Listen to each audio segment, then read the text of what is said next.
Yeah, I know we had games, not this past week, but the week before, where they were 0 for 1 on the power play for a game. Yeah, they had like 3 games in a row. Yeah, it may suffice for a period, but not for an entire game, and then to be a consistent pattern of performance. How do you rectify that other than, say, play harder?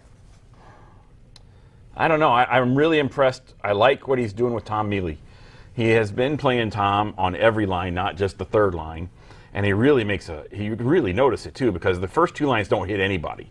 I mean, they don't hit anybody like that sometimes. Oh, I mean, you're stronger than you look, my man. But, but Mealy goes out there and he bangs 2 guys right away, and it's like, whoa, where did that come from? You really notice him. So Tommy is now played himself onto the second line. They took Jesse Benefield off the line last night, and they put Tom out there with Brett Smith and Bobby Shoma, and I'm really interested to see how that works out tomorrow night. I really want to see that. They're going to activate Leo probably, and hopefully he comes back ornery Leo, and because they need that. They really need that right now. And it'll be interesting to see who they sit. And, I don't know. I mean, I've been thinking all year, when Al was here the first 4 years in the 90s, he used to have them, they were required to have so many hits a period. Maybe he's got to go back to that. And I know these guys are different, and they're not used to hitting, but it's like, at least do something. The shot blocks worked. They started doing that where they would give the guy who had the most shot blocks free lunch, and that worked, so try something, anything, They've got to be more aggressive, more assertive, and they're just not doing it right now. Or they're doing it completely undisciplined and taking all the penalties. If free lunch was ever Danko, that would be a financial problem. Oh, boy, then you'd be in trouble. Because that dude could eat. But that's a whole nother show and a whole nother There's story. a reason he lived with Frankie. Yeah. Love the meatballs, love the pasta. Let's talk about... we're going to hear about that from Danko, too. Well, Chalker is not a physical player. No. He's more of a finesse player. He'll mix it up if he has to, but he's been fantastic, so you can't really point to him. 7 points this past week. Well, I'm more impressed with the Chalker. I mean, the points are great. His plus-minus, he's +9 over the last 3 weeks. Wow. Which, and he was the Green Jacket leader. Green Jacket, he had the highest negative on the plus-minus. The guys call it the Green Jacket leader, and from golf term, being under par. And he's raised his to like +7. I mean, he has really concentrated on that. As I'm taking pictures upstairs, every picture I focus on the goalies mostly, and every picture I got, there's Chalker standing next to Nick, moving somebody out of the way or backing up, back checking and stuff, and he has really played well, and he has allowed Artie and Auger to take off offensively and to cheat a little bit and hit him with the long passes.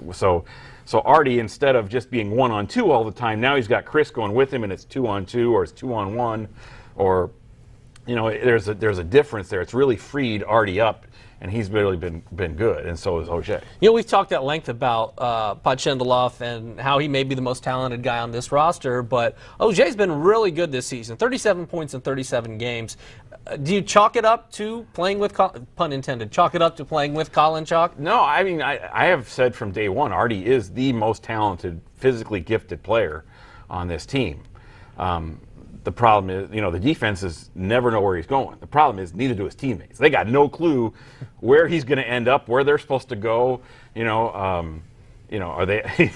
It's like, okay, now is he going to take the right lane or the left lane? So I should take the middle, or where is he going? And they don't know. And they try to work with him on it. They try to talk with him on it. And Auger just guesses. He just goes whichever, and it works. So, and he can skate with Artie too, which really is a big help.